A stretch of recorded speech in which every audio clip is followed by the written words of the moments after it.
بسم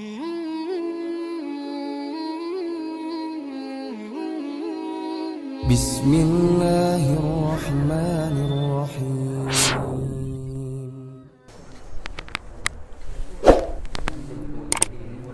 Baik, kita mulai ikhwan.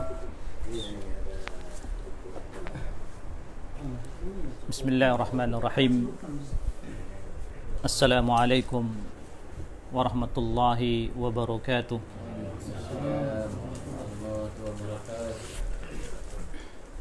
Alhamdulillah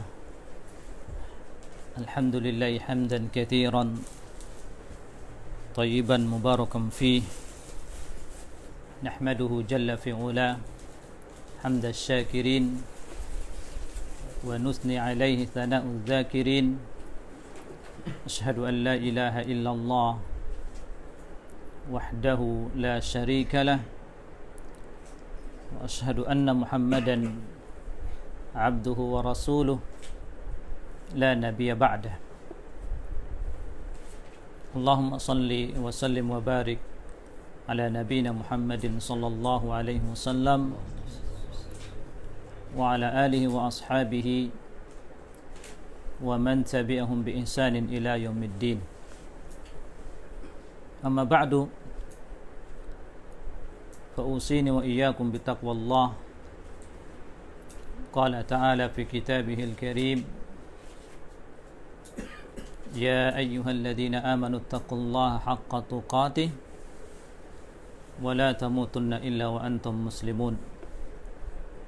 Wa qala aydan, ya ayyuhalladzina amanu taqullaha wa qulu qawlan sadida yuslih lakum a'malakum wa yaghfir lakum dhunubakum wa man yuti'illaha wa rasulahu faqad faza fawzan 'azima. Ikhwatal iman rahimani wa rahimakumullah azza wa jalla. Bersyukurlah kita kepada Allah dengan memuji Allah, mengagungkan Allah, karena sungguh tidaklah kita mampu melakukan setiap kebaikan dan ketaatan kecuali itu adalah hidayah dari Allah. Kecuali itu adalah hidayah dari Allah Azza wa Jalla. Dan di antara tanda Allah Azza wa Jalla menginginkan kebaikan kepada kita, yaitu Allah Azza wa Jalla menggerakkan hati kita untuk bermajlis ilmu. Allah pahamkan kita dengan agama, sebagaimana hadis Nabi kita yang mulia sallallahu alaihi wasallam, man yuridillahu bihi khairan yufaqihu fid din. Siapa saja yang Allah Azza wa Jalla inginkan kebaikan padanya, maka Allah akan pahamkan dia dengan agama. Dan kita tidak akan bisa memahami agama ini kecuali dengan wasilah talabul ilmi, wasilah menuntut ilmu. Syekh Muhammad ibn Shalih Al-Utsaimin mengomentari hadis ini, maka siapa yang menyibukkan dirinya dengan menuntut ilmu, bermajlis ilmu, maka itu tanda Allah Azza wa Jalla menginginkan kebaikan padanya. Dan siapa yang tidak suka dengan majlis ilmu, bahkan tidak pernah mau menghadiri majlis ilmu, maka ditakutkan Allah Azza wa Jalla tidak menginginkan kebaikan padanya. Kenapa? Karena sungguh ibadah kepada Allah itu perlu ilmu, ya. Maka bagaimana kita akan beribadah kepada Allah dengan benar kalau kita tidak menuntut ilmu? Karenanya Imam Al-Bukhari dalam kitab beliau Sahih Al-Bukhari, beliau membuat satu bab khusus, babu al-ilmu qabla al-qawli wal-amal. Bab al-ilmu qabla al-qawli wal-amal. Bab penjelasan tentang berilmu dulu sebelum berucap dan beramal. Jadi harus didasari dulu dengan ilmu. Iya. Dan kemudian beliau mengutip firman Allah Azza wa Jalla, fa'lam annahu la ilaha illallah wastaghfir li dzambi. Dan ini menunjukkan tentang bahwasanya Imam Al-Bukhari itu sangat faqih. Beliau ahlul hadis, min a'immati al-hadis, dan beliau juga sangat faqih dilihat dari bab-bab yang beliau letakkan dalam kitab sahihnya. Di antaranya bab yang kita sebutkan, ada satu bab yang beliau sebutkan, babu al-ilmu qabla al-qawli wal-amal. Kemudian beliau mengutip firman Allah, fa'lam annahu la ilaha illallah wastaghfir li dzambik. Beliau mengutip firman Allah ini menunjukkan bahwasanya yang pertama kali yang wajib kita ilmui adalah ma'rifatullah. Ma'rifatullah. Bagaimana kita mengenal Allah? Ma'rifatullah bi rububiyyatihi wa uluhiyyatihi wa asma'ihi wa sifatihi. Iya. Karena dalam firman ini, fa'lam annahu la ilaha illallah. Ketahuilah, ilmuilah bahwasanya tidak ada ilah ya yang berhak diibadahi illallah. Ya, fa'lam annahu la ilaha illallah. Nah, maka ilmu yang pertama kali yang wajib kita pelajari adalah al-ilmu billahi azza wa jalla. Karenanya di antara yang kita pelajari dalam kitab Salasatu al-Usul, ya, 3 pokok landasan agama kita yang dirangkum oleh Syekh Muhammad At-Tamimi dalam kitabnya Salasatu al-Usul. Di antara Salasatu al-Usul itu 3 pondasi agama apa? Ma'rifatullah. Yang pertama, ma'rifatullah, mengenal Allah. Yang kedua apa? Ma'rifatu dinil Islam, mengenal Islam. Yang ketiga apa? Ma'rifatu an-Nabi sallallahu alaihi wasallam. Maka siapa yang mendasari ilmunya dengan 3 hal ini, insyaallah dia akan lurus dalam agamanya. Nah, dia akan lurus dalam agamanya. Ma'rifatullah, ma'rifatu dinil Islam, wa ma'rifatu an-Nabi. Dan alhamdulillah di kajian di awali Nasim kita sudah sampai 3 usul, ya, yang keempat atau kelima, yaitu maratib al-Islam. 3 usul maratib al-Islam yang wajib kita ketahui. Yang pertama, tingkatan Islam ini yang pertama adalah al-Islam. Yang kedua apa? Iman. Yang ketiga apa? Ihsan. Kita sudah sampai pada pembahasan ihsan. Jadi ma'rifatu al-Islam sudah kita baca dengan penjelasan Syekh Muhammad ibn Shalih Al-Utsaimin al-alim ar-rabbani.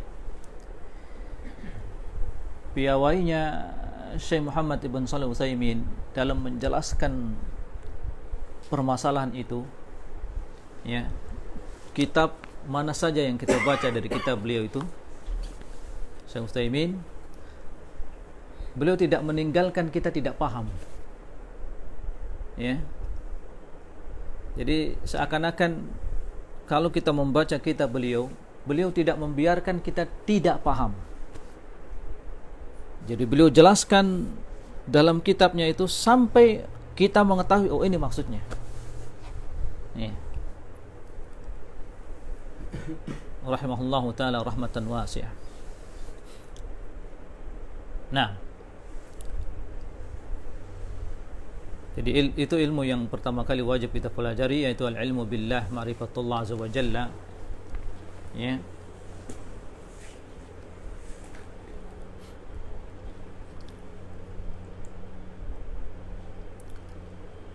Jadi siapa yang tidak mengenal Allah dengan benar, maka dia tidak akan mengagungkan Allah. Maka maqasid tujuan kita belajar tauhid itu untuk apa?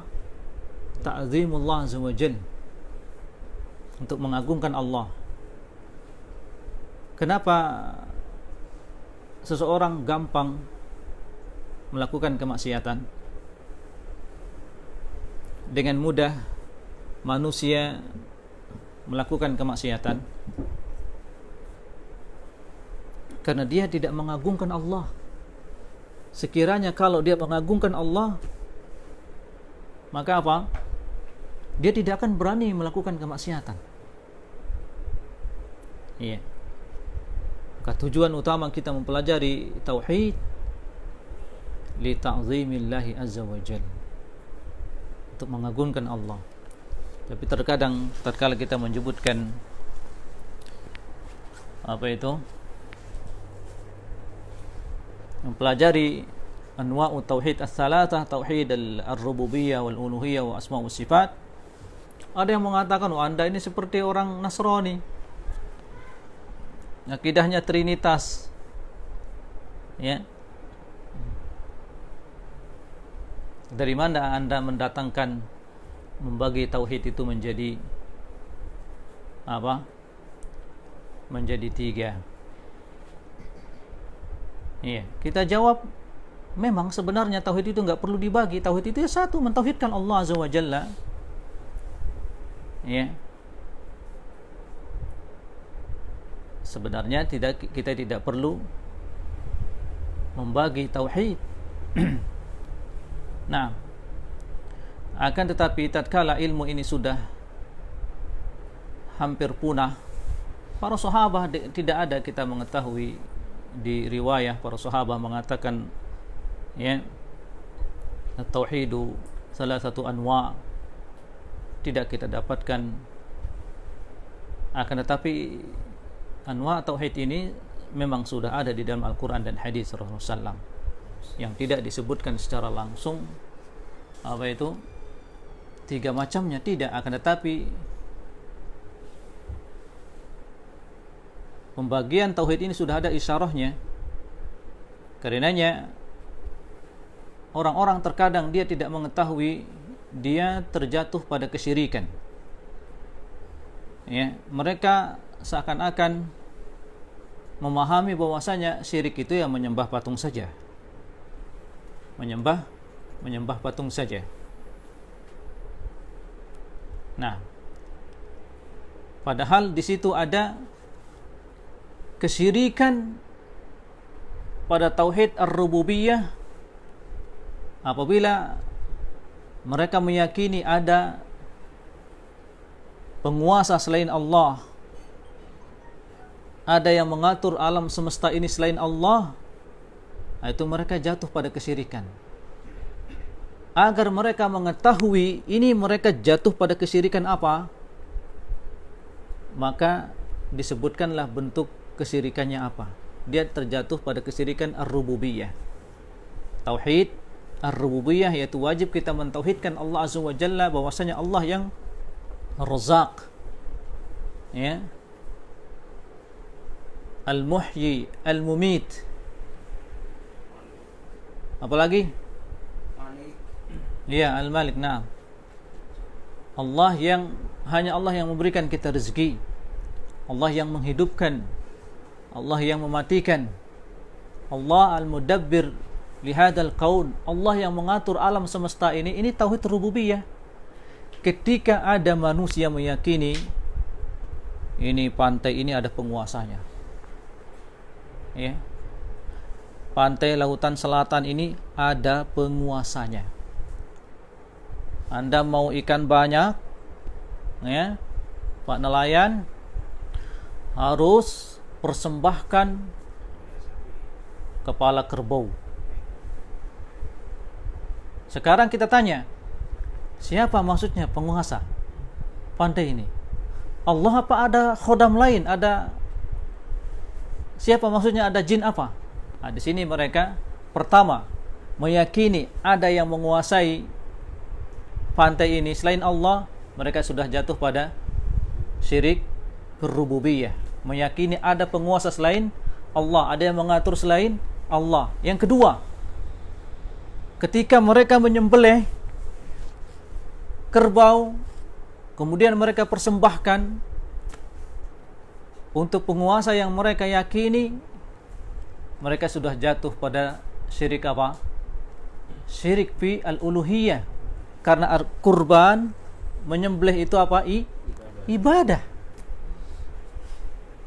Iya. Menyembelih, berkurban itu adalah ibadah. Dan ibadah itu tidak boleh disampingkan kepada selain Allah. Jatuhlah mereka pada syirik fi al-uluhiyah. Nah, jadi manusia ini dia terjatuh pada kesyirikan pada 3 macam ini. Seseorang juga bisa terjatuh pada kesyirikan fi asma'illah wa sifatih, dalam nama-nama dan sifat-sifat Allah. Ketika mereka mengatakan ada yang memberikan rezeki, ya, ini yang apa namanya,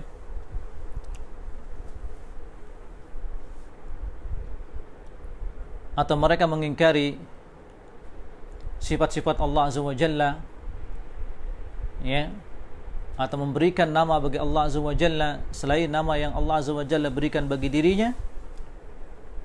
Nah, di sini mereka terjatuh pada kesyirikan fi asma was sifat. Nah,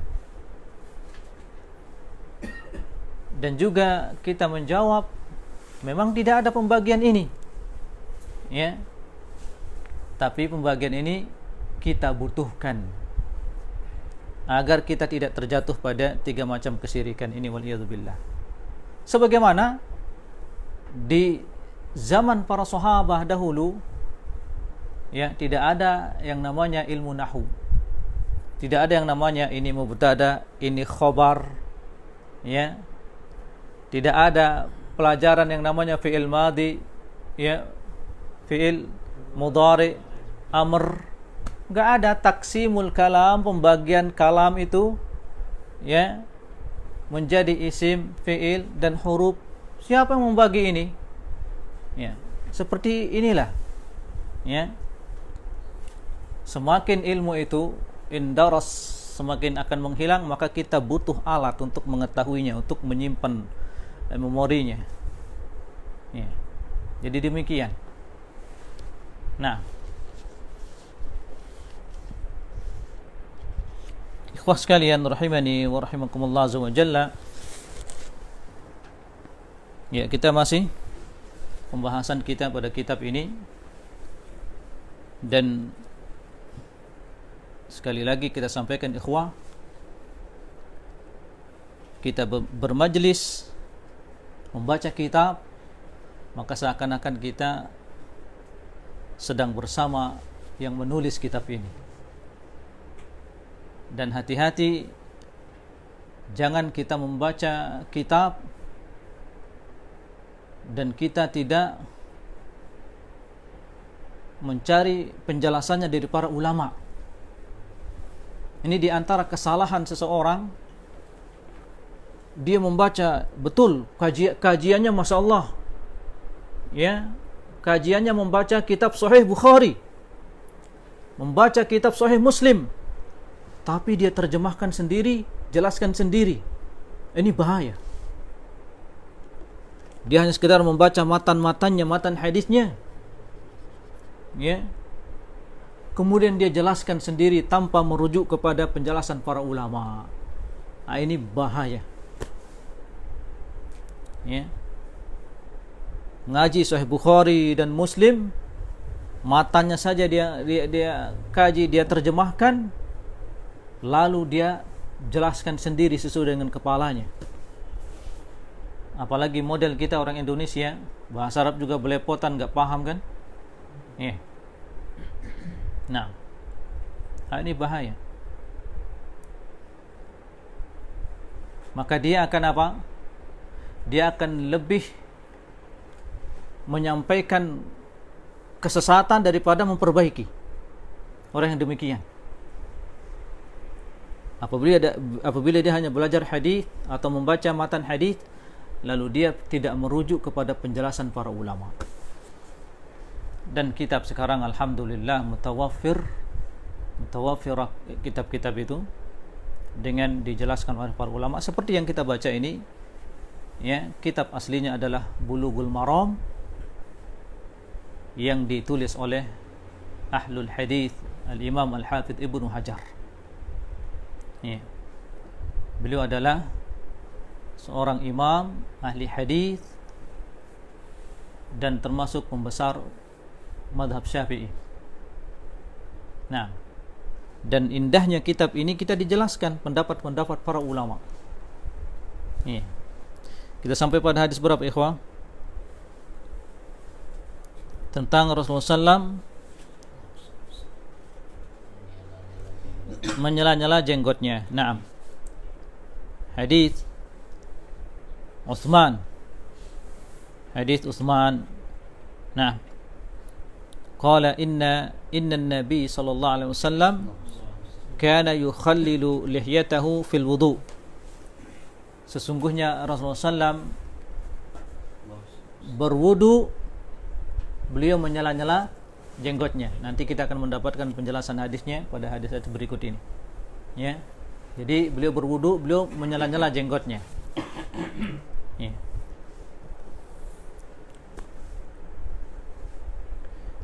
Ini menunjukkan Rasulullah SAW berjenggot bukan? Berjenggot. Nah, dan jenggot ini sunnah, ya ikhwah. Bahkan sunnah wajibah. Sunnah wajibah. Syekhuna Syekh Abdul Muhsin Al-Abbad Al-Badr, ketika beliau ditanya, ini faedah, ikhwah, faedah, dan saya mendengarkan langsung karena memang duduk di majelis beliau di Madinah.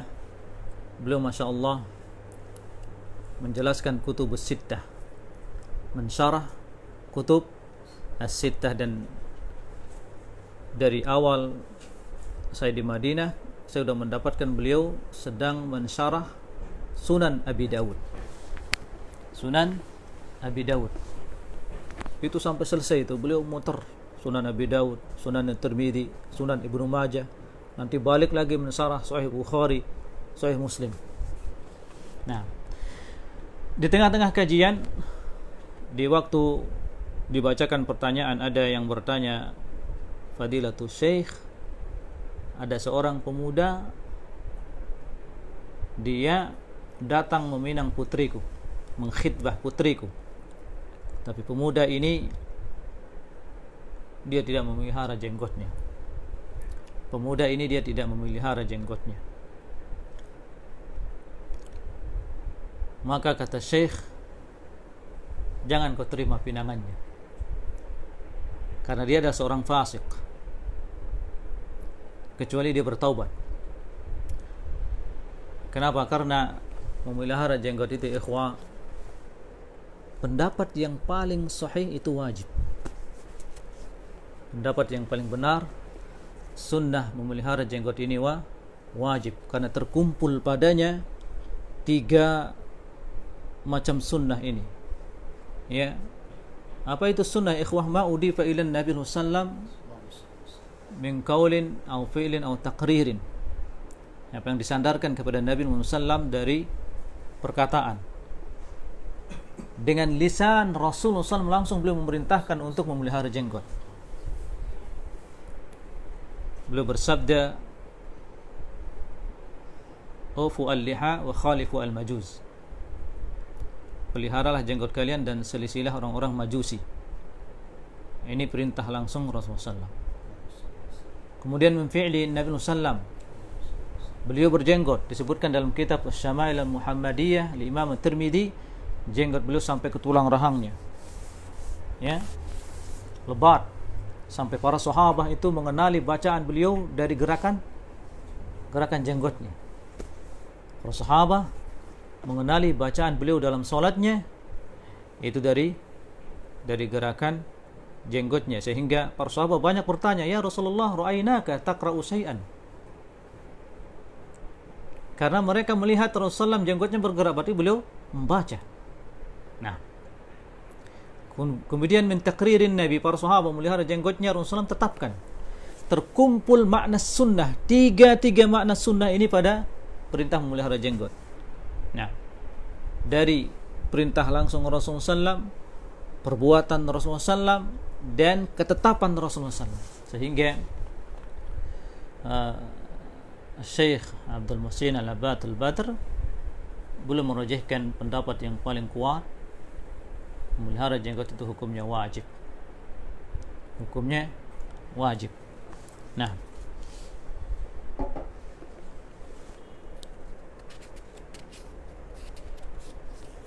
jadi ketika Nabi SAW berwudu, beliau menyela-nyela jenggotnya. Nah, dan sebagian ulama mengatakan hadis ini dhaif, ya, akan tetapi hadis ini memiliki syawahid. Ya, syawahid maksudnya penguat. Ada hadis-hadis yang menguatkan hadis ini, di antaranya hadis dari sahabat yang mulia Anas dan hadis Aisyah, Ali dan Ammar radhiyallahu anhum ajma'in. Sehingga hadis ini menjadi kuat. Nah,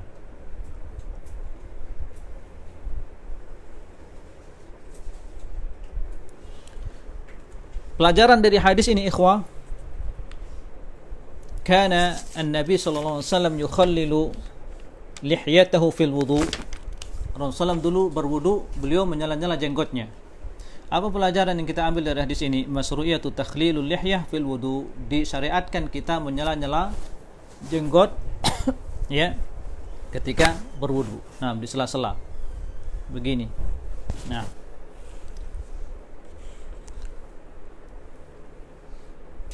wa huwa tafriquha wa isalatil ma' fi ma bainaha liyadkhula ma'ul wudu khilal asy-sya'r wa yasila ila al-basar. Bagaimana caranya? Yaitu dengan di sela-sela dan menyampaikan air ke dalamnya sampai air ini membasahi kulit tempatnya tumbuh jenggot ini. Nah, karena perintahnya di sini membasuh wajah, adapun jenggot ini karena dia memang tumbuh di wajah. Nah,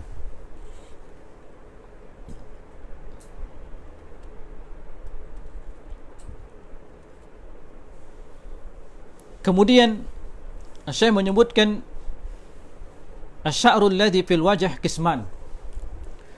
Rambut atau yang rambut di wajah itu dibagi menjadi dua macam. Rambut di wajah itu dibagi menjadi dua macam. Pertama, ayyakuna khafifan. Ya, termasuk jenggot ini ayyakuna khafifan.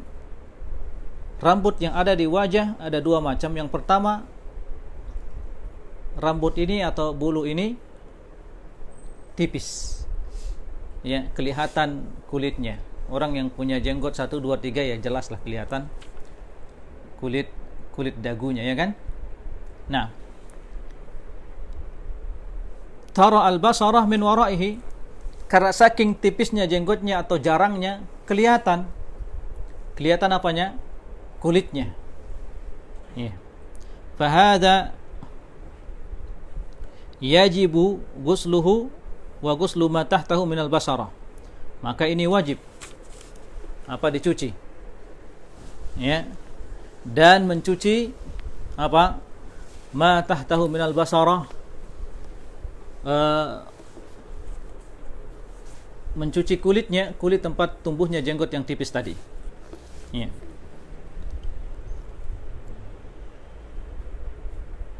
Yang kedua, ayyakuna katifan, bulu yang ada di wajah atau rambut yang ada di wajah ini tebal, ya. Wa dzalika bi alla tara al-basarah min waraihi, yaitu apabila kulit tempat tumbuhnya bulu itu atau jenggot tidak kelihatan saking tebal jenggotnya, iya. Nah, ini hukumnya bagaimana?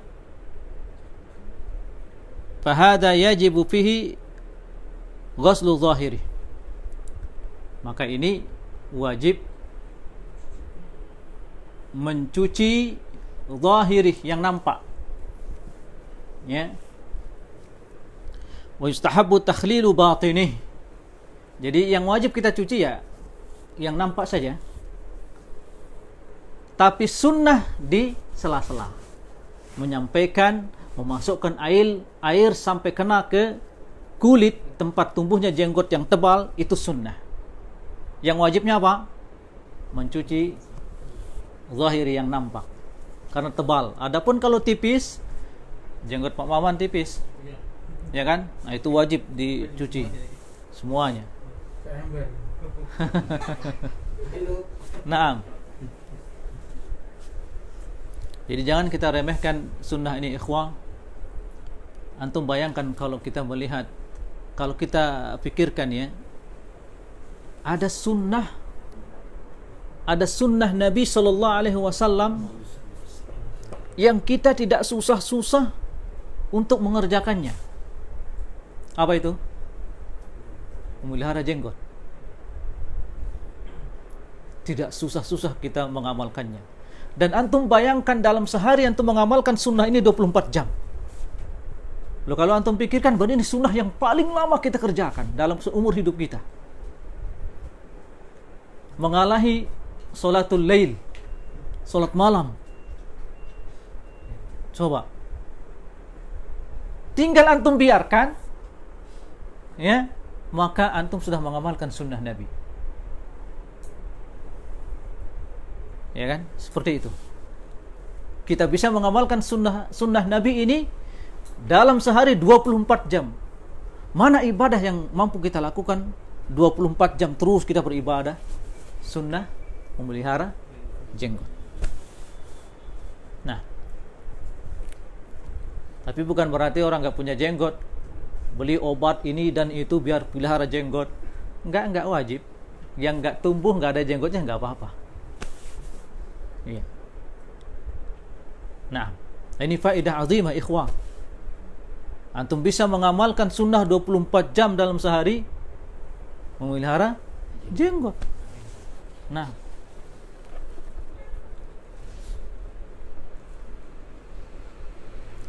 jadi ada dua macam bulu atau rambut yang tumbuh di wajah itu. Apabila tebal, maka wajib dicuci bagian yang nampak saja zahirnya, ya.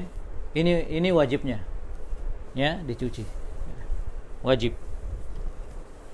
Sunnahnya di sela-sela sampai membasahi basarah, kulit tempat tumbuhnya jenggot tersebut. Nah,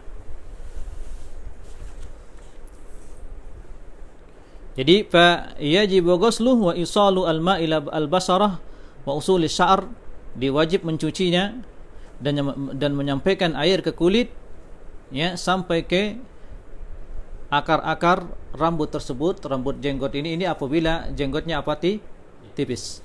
Jadi apabila tebal, maka yang wajib dicuci adalah bagian yang nampak saja zahirnya, ya, begini, dan sunnahnya di sela-sela. Nah,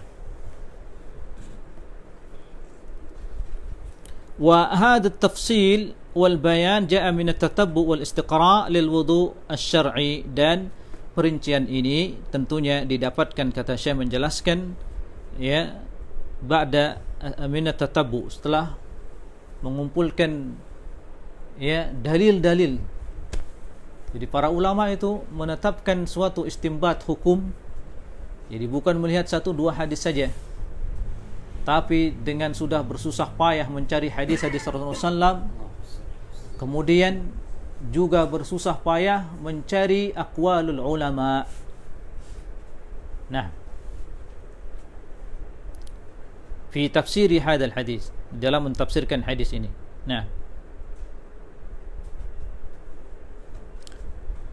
fama dhahara minal wajh yajibu ghusluh, maka apa yang nampak dari wajah ini, kulit-kulit itu semuanya maka wajib dicuci.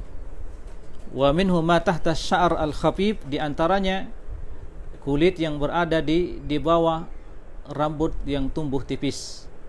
Nah, wa mastatara minhu likathafati sya'r, ya, dan apa yang tertutup dari kulit wajah ini karena sangat tebal rambutnya, misalnya rambut lihyah, jenggotnya, kalihyatihi sallallahu alaihi wasallam, seperti jenggotnya Rasulullah sallallahu alaihi wasallam.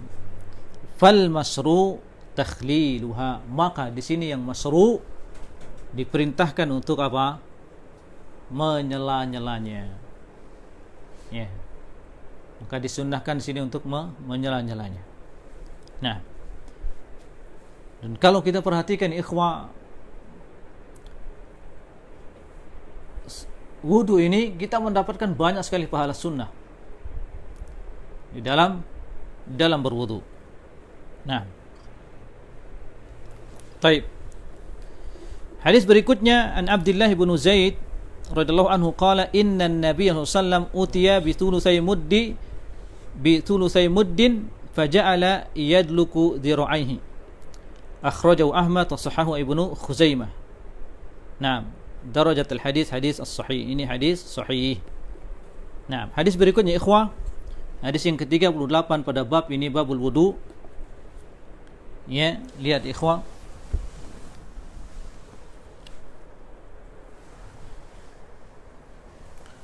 an Abdullah ibnu Zaid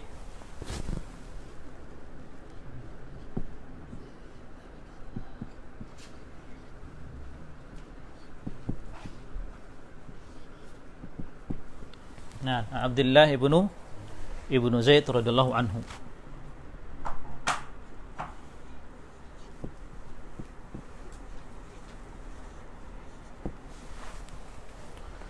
Qala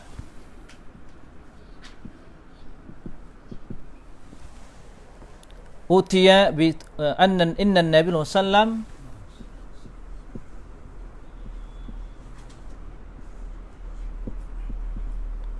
sallallahu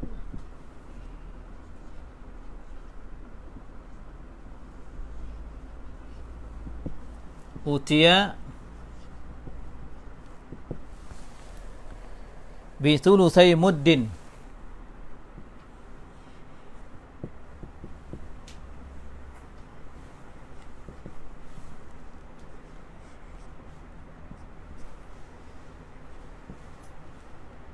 bi thulutsai muddin. Nah,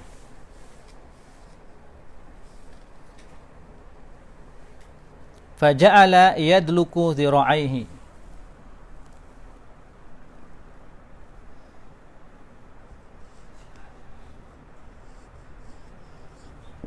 faja'ala yadluku dhira'aihi.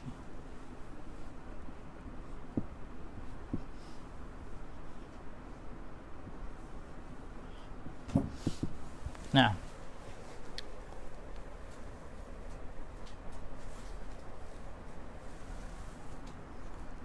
akhrajahu Ahmad wa sahahu Ibnu Khuzaimah.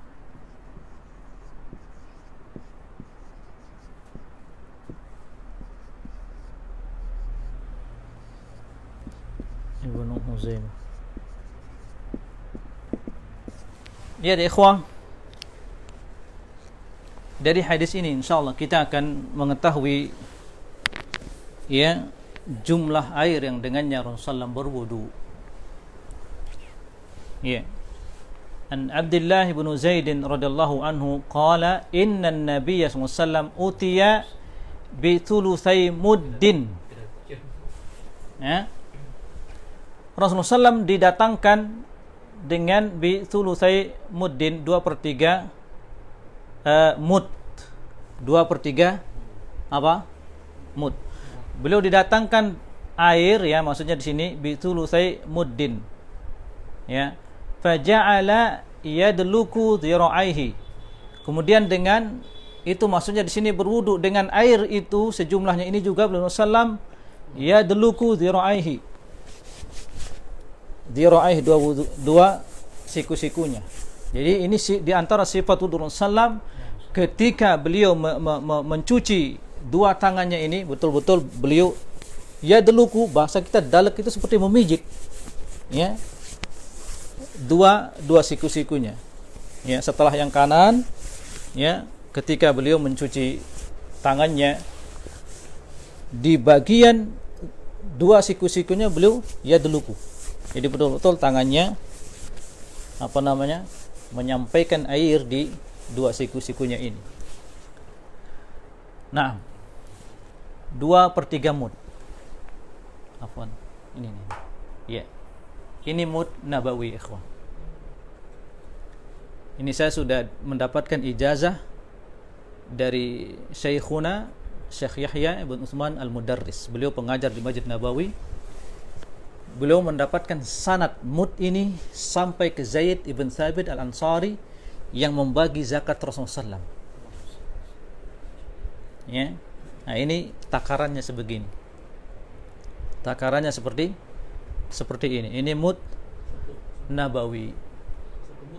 Ini satu mud segini. Ya. Zakat fitrah itu 4 mud. Jadi 4 beras itu kita masukkan ke sini, ya, sampai takarannya itu sampai penuh ini 4 kali. Itulah zakat fitrah. Jadi nggak usah bingung-bingung. Misalnya kalau kita sudah punya mud ini, ambil beras kita ya di rumah, penuhin ini 4 kali, itulah takaran 1 sa' ya untuk mengeluarkan zakat fitr. Nah, ini beberapa bulan yang lalu ya saya bersama ikhwah datang ke rumah saya untuk minta sanad ini. Minta sanad mud ini udah nyambung sampai ke Rasulullah SAW, sampai ke Zaid bin Thabit Al-Ansari. Nah, Rasulullah SAW ya beliau didatangkan sulusai mud, sulusai 2/3. Ini kalau kita bagi 3 sampai sini berarti, ya kan? Nah, gimana lah mengukurnya? Pokoknya 2/3. Segini Rasulullah SAW wudu. Ya, jadi tidak sepenuhnya airnya. Ya, segini. Kalau kita sih gimana? 1 ember. Jadi Rasulullah SAW berwudu ini kalau tidak salah sekitar 750 mili isinya. Ya, 750. Kalau ini berapa ini aqua? 330. Mungkin 2 itu penuh ya. 2 aqua itu penuh. Nah, ini 2/3-nya. Rasulullah SAW berwudu dengan 2 mud ini. Maksudnya 2/3 ini. Jadi sampai di sini airnya. Ya. Kalau kita bagi 3 ini. Ya kan? Sampai di sini. Dengan sejumlah air yang ada di sini yang 2/3 mud ini juga beliau sudah betul-betul isbaq, menyempurnakan wudunya. Dan siapa yang paling sempurna wudunya dari Rasulullah SAW? Enggak ada. Beliau yang paling sempurna wudunya. Nanti kita contohkan insyaallah. Berwudu dengan 2/3 mud. Nah, segini ya.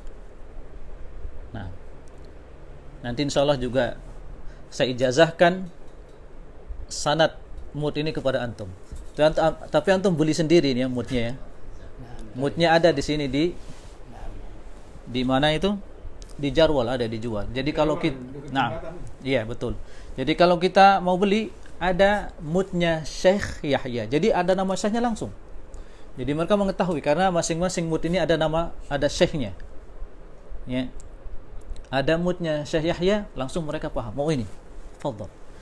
Maksudnya mud ini adalah mud Syekh Yahya yang sanadnya menyambung kepada Zaid bin Thabit al-Ansari, sahabat yang mulia yang membagikan zakat fitrah di zaman Rasulullah sallallahu alaihi wasallam. Nah,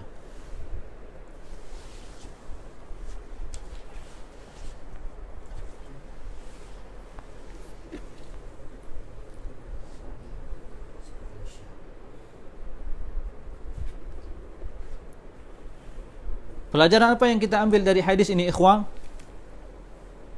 Nah, ma yukhadhu min al-hadits. Yang pertama kita ketahui dulu mud itu berapa. Ya, mud bidhammil min al-musyaddadah al-muhmalah al-mud wihdatu kailin syar'iyyah. Ya, satuan timbangan syar'i. Satuan timbangan syar'i ini mud. Wahya rubu'us sa' an-nabawi. Rubu'us sa' an-nabawi. Rubu'u as-sa'. 1/4 as-sa' an-nabawi. Berarti ini satu sa' itu 4 kali ini.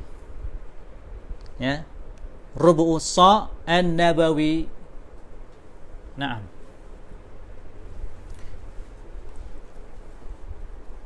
Karenanya Rasulullah SAW zakat fitr itu beliau menyebutkan sa'an min tamrin, ya, atau min kumhin, satu sa' tamar, ya, atau qamah gandum, itu zakat fitr. Makanya di sini apa? Wahiyah, yakni satu mud ini rubu'us sa', seperempatnya sa' itu. Berarti kalau untuk mendapatkan satu sa' 4 kali mud ini, 4 kali satu mud ini. Nah, wa qadruha, dan ukurannya berapa? 750 mili. 750 mili. Ini kalau ditimbang maka beratnya sekitar 700 mili. Seperti air ini berapa isinya ini? 330 ya. Berapa? Coba lihat. 330 ini. Iya, 330. Iya. Kalau 2 ini berarti berapa? 660. Kurangnya berapa? 660. 730. Kurangnya 70 lagi. 70 mili lagi. Iya, jadi 2 ini sama 30 mili lagi. Jadi 750. Iya. Makna yadluku dalakal jasad biyadihi liyughassilahu wa yusilul ma ila magabinihi. Nah, itu maksud daripada yadluku. Jadi betul-betul beliau seperti memijit jasadnya, badannya, liyughassilahu, untuk mencuci wa yusilul ma, dan untuk menyampaikan air. Nah,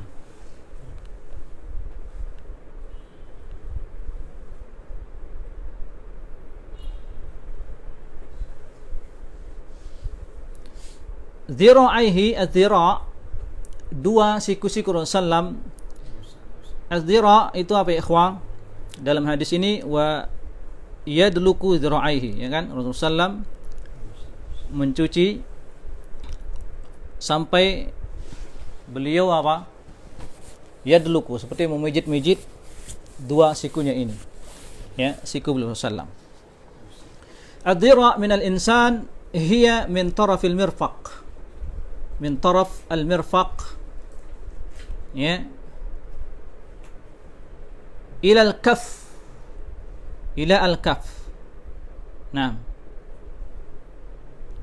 min taraf al-mirfaq ila al-kaf.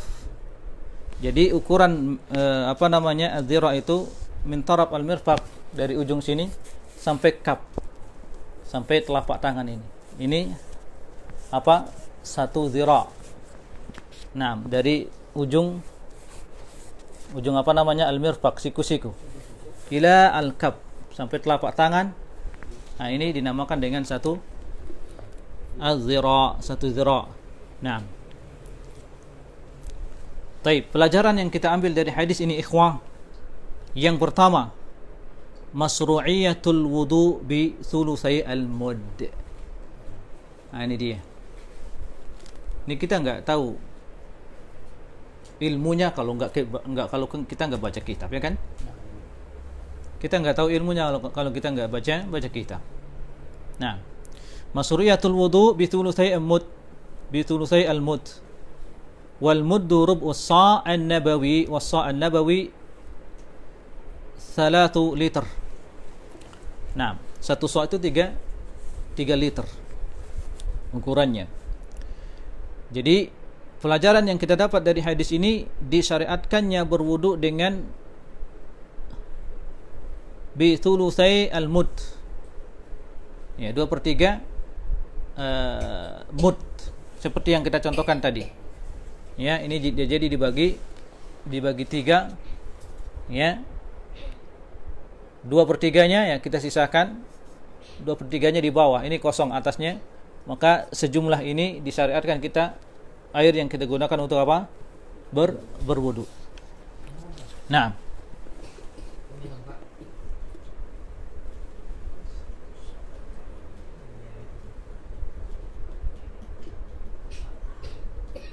yang kedua ikhwah, istihbabut taqlil biqadr al-had alladhi tawadda bihi an-nabi sallallahu alaihi wasallam. Istihbab at-taqlil, dianjurkan atau istihbab, disunnahkan at-taqlil, ya, disunnahkan at-taqlil, maksudnya di sini sedikit, menggunakan air untuk berwudu sedikit, biqadril had alladhi tawadda bihi Nabi sallam, seukuran dengan jumlah Rasulullah SAW berwudu.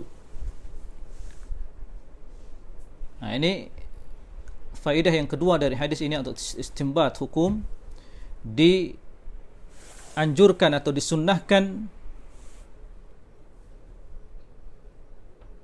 sedikit di dalam menggunakan air untuk berwudu, seukuran air yang digunakan oleh Rasulullah sallallahu alaihi wasallam. Wa misluhu al-ghuslu fa inna hadha min hadin musallam. Dan juga dalam hal ini seperti mandi. Kita mandi juga disunnahkan untuk sedikit menggunakan air sesuai dengan yang digunakan oleh Rasulullah SAW. Karena ini termasuk keumuman perintah Nabi sallallahu alaihi wasallam, alaikum bisunnati. Keumuman perintah Nabi sallallahu alaihi wasallam, alaikum bisunnati, wajib atas kalian berpegang teguh dengan sunnahku. Iya.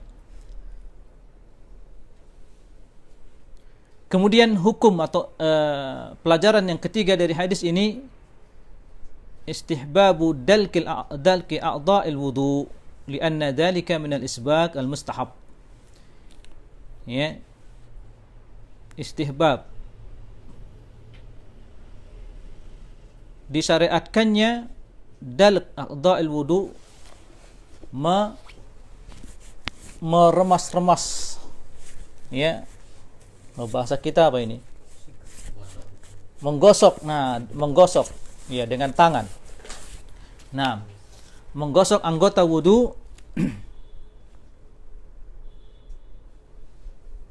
lianna dzalika min al-isbaq al-mustahab, karena perbuatan ini, ad-dalq ini, termasuk di antara cara menyempurnakan wudu. Cara al-isbaq al-mustahab, cara menyempurnakan wudu yang disunnahkan.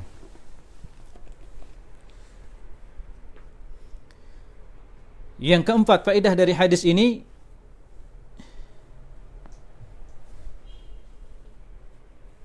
dari sini kita mengetahui perbedaan antara al-mashu dengan al-ghuslu. Kita bisa mengetahui antara al-masah, mengusap, dengan mencuci. Iya. Dari hadis ini kita mengetahui perbedaan antara mengusap dengan mencuci. Fa innal masha ballul yad bil ma. Ini adapun al-masah.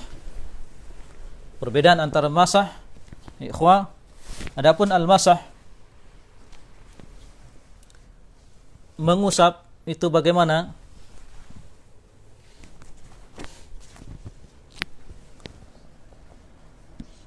Pengertian mengusap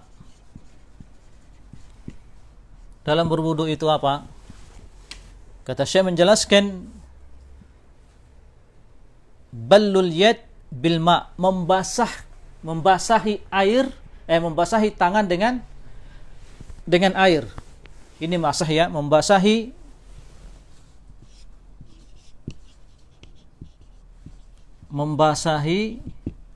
tangan dengan air, ya. Wa mashul makani biha, dan mengusap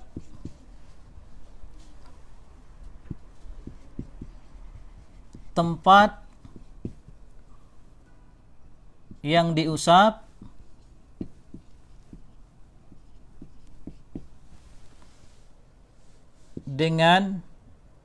dengannya, ya. Ya. Ini pengertian mengusap. Kita berwudu yaitu membasahi tangan dengan air dan mengusap tempat yang diusap dengannya. Seperti yang kita contohkan kemarin, basahkan tangan. Sekarang tangan udah basah. Dengan ini kita mengusap kepala, ya. Nah, itu mengusap, membasahkan apa itu? Tangan dengan air. Nah,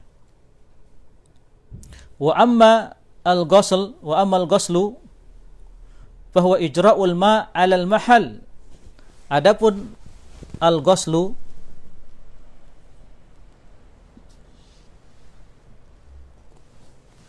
ini membasuh, ya. Pengertian membasuh apa? Ini dalam perbedaan antara mengusap dengan membasuh. Adapun membasuh, ya, al-ghuslu atau mencuci, ijra'ul ma 'alal mahal walau adna jarayan. Menjalankan air, maksudnya apa? Bahasa yang lebih ininya. Menjalankan atau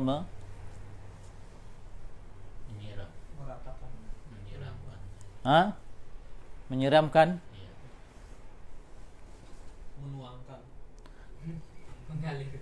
mengalirkan. Ya, salam, mengalirkan.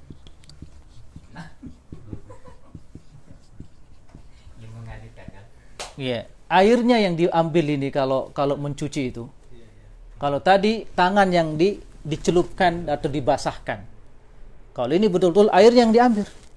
Airnya yang diambil. Makanya mengalirkan, ya. Mengalirkan air, ya, alal mahal, ke tempat, maksudnya anggota yang dibasuh.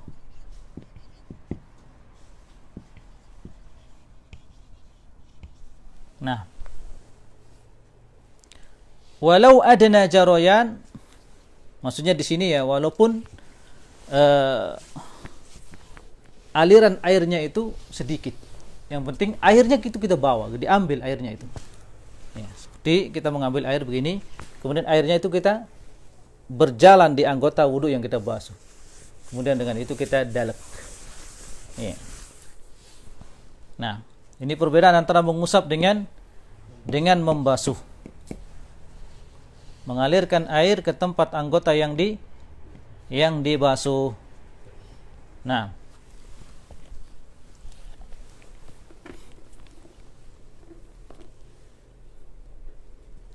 kemudian faedah yang kelima dari hadis ini, ikhwah, al-afdal huwa al-iqtida' bin Nabi sallallahu alaihi wasallam fi misli hadil kamiyah fi ma'il wudu. Yang paling utama adalah menjadikan Nabi sallallahu alaihi wasallam sebagai tauladan kita menggunakan ukuran air ya di dalam berwudu sebagaimana ukuran yang dipakai oleh Rasulullah SAW. Nah, wala tadur az-ziyadah al-yasirah, dan enggak mengapa ditambah sedikit. Dan tidak mengapa ditambah sedikit. Kalau Rasulullah SAW memakai 2-3 mud ini, ya kita tambah sedikit ya dipenuhin. Ya. Ini ziyadah al-yasirah, tambahan sedikit tidak mengapa, tapi tetap lebih utama ya apa? 2/3 sebagaimana ukuran wudu yang dipakai oleh Rasulullah SAW.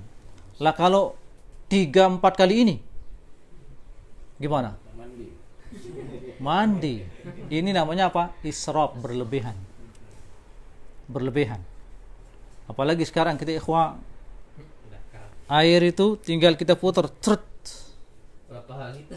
Air yang kita gunakan berwudu mungkin hanya sebagian saja daripada air yang terbuang mungkin 1 ember. Iya, banyak kan yang, makanya ikhwah, untuk terhindar dari dosa israf, begitu kita ngambil wudu, matikan kerannya. Seperti sekarang di Masjid Ar-Rajhi, masyaallah, iya dihidupkan, cek keluar air sedikit. Iya, itu bagus itu, tapi mahal itu. Ya, enggak seperti yang ya, itu yang otomatis ya. Tangan kita maju, airnya baru keluar. Tangan kita kita mundurkan, airnya mati. Itu bagus. Nah, ini sesuai dengan sunnah Nabi ini. Maksudnya air yang dipakai jadi sedikit. Nah, kalau ini dibuka, ngalir terus. Yang terbuang lebih banyak sekali. Ya.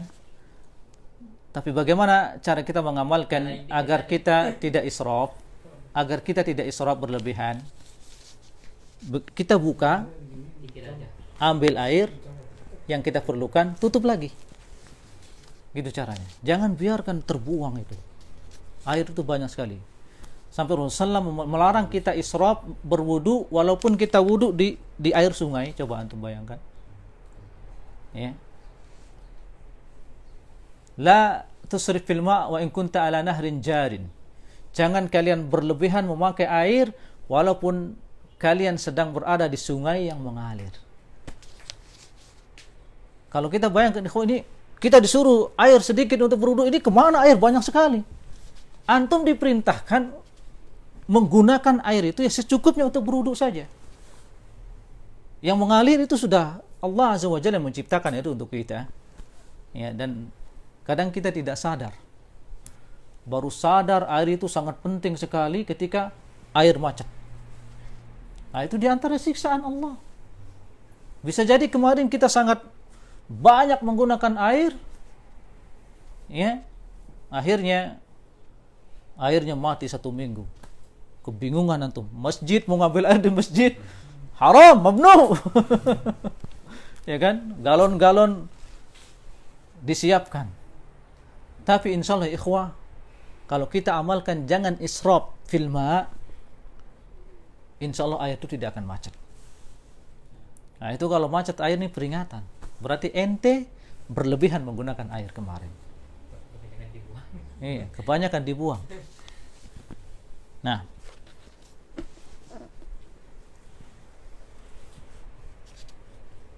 maka di sini disebutkan ikhwah, wa ammal israf fil ma' fa haramun. Adapun berlebihan menggunakan air, maka itu haram. Israf. Al-israf fil ma' fa haramun. Yang menggunakan air berlebihan ini ya haram. Lima rawa Ahmad wan Nasa'i an Amr ibn Su'aib an abihi an jaddi qala jaa a'rabi ila Rasulullah yas'aluhu anil wudu fa arahu thalathan. Ini sebagaimana hadis diriwayatkan oleh Imam Ahmad dan Imam An-Nasa'i ya dari sahabat yang mulia Amr ibn Su'aib an abi an jaddi, beliau mengatakan ja'a Arabi, datang seorang Arab Badui kepada Rasulullah yas'aluhu anil wudu. Seorang Arab Badui ini bertanya kepada Rasulullah tentang wudu. Fa arahu thalathan, maka Rasulullah memperlihatkan kepadanya 3 kali. Maksudnya beliau Rasulullah mencuci anggota wudunya itu 3 kali ya.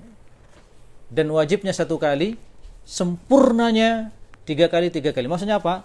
Kita ambil air sedikit, kita gunakan 1. Ambil lagi air sedikit, kita gunakan 2. Ambil lagi air sedikit, kita gunakan 3. Itu salasan. Tapi ngambil airnya sedikit-sedikit. Iya. Wa qala hadzal wudu, seperti inilah kalian berwudu kata Rasulullah. Ya. Ma zada ala hadza faqad asaa wa ta'adda wa dhalam.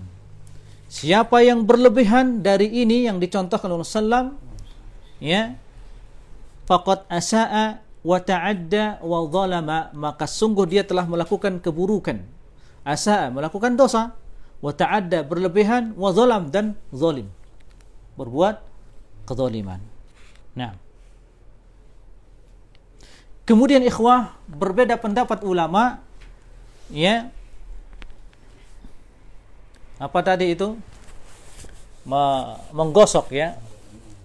Menggosok anggota wudu dengan tangan itu, apakah ini hukumnya mustahab atau wajib? Hukumnya sunnah saja atau wajib? Maka Imam Malik berpendapat ini hukumnya wajib, istidlalan bihadzal hadis.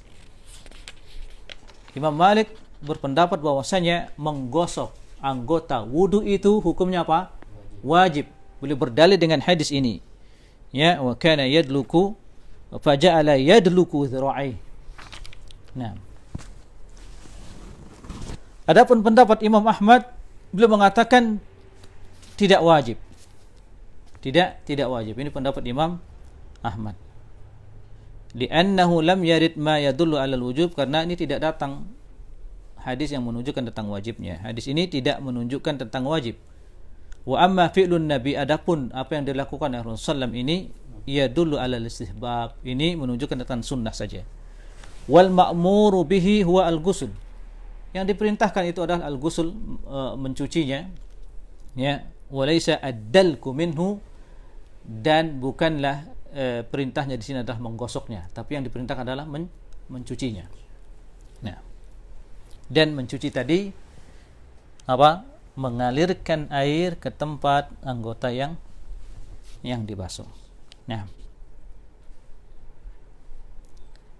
Asy-Syaikh menjelaskan, lakin idza kana al-ma' la yasil ila basara illa bid-dalk, tapi kalau air ini tidak sampai kepada apa? Kepada kulit kita illa bid-dalk, kecuali dengan digosok, bahwa wajib, maka menggosoknya wajib. Kalau air wudu ini tidak sampai kepada kulit kita, kulit anggota wudu, kecuali dengan digosok, ya, maka wajib digosok. Nah, walaysa wujubuhu min hadzal hadis, akan tapi bukanlah wajibnya dari hadis ini. Wa innama mura'atan lil isbaq al wajib wa timamul wudu, akan tetapi untuk lebih berupaya ya apa? Lil isbagil wajib, untuk menyempurnakan wajib wudu, wa itimamul wudu, dan menyempurnakan wudu. Nah, selesailah kita pada penjelasan hadis yang ke-38, dan insyaallah kita lanjutkan pada hadis yang ke-39 pada pertemuan berikutnya. Wassallallahu ala nabiyina Muhammad wa ala alihi wa sahbihi wasallam. Wassalamualaikum warahmatullahi wabarakatuh.